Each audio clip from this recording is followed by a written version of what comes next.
to do after you've closed the sale, and you touched on it and you're doing it, which is fantastic, is reopen the funnel up. And that's by asking for feedback. It opens up the whole funnel again. Now, in the construction game, what we used to do is we used to have a sign-off sheet. On that sign-off sheet, though, we used to have all the other services, products that we offered.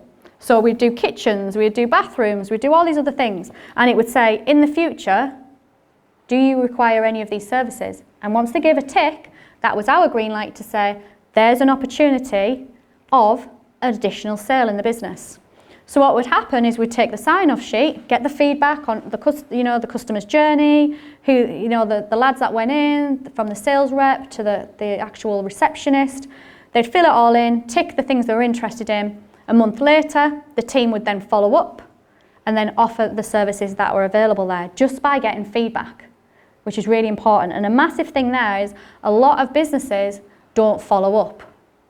And I know this. I've seen businesses leaving over £300,000 on the table for not following up. And the reason normally is, I'm too busy.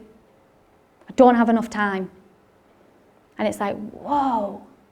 You've already spent your money on this customer. You've got them in your funnel. You've already gone out and you've already had communication with them. You've already done all the legwork.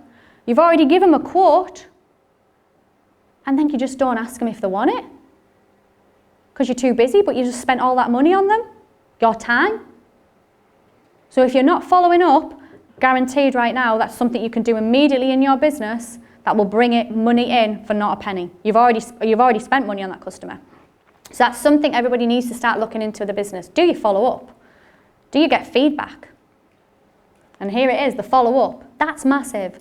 If you have a system in place in here and you go, this is what happens to the customer, we close the sale, we get feedback on the product or the service, which allows us to possibly sell another product, and then we follow up later on. These might be the people who actually didn't close. They could be the people who did close, and you're seeing how they're getting on with things.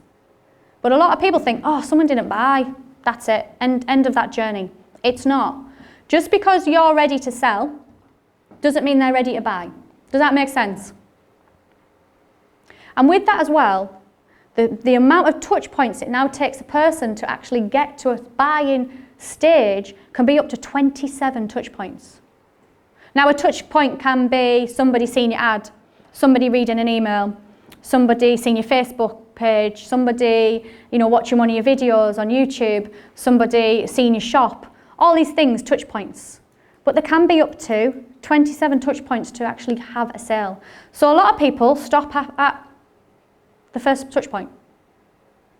Someone contacts them, they don't want it, and they go, okay, next. It's not that that person right there and then doesn't want your product.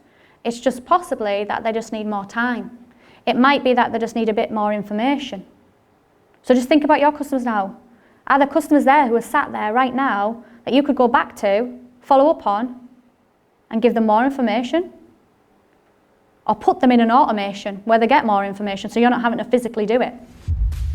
So this works for you.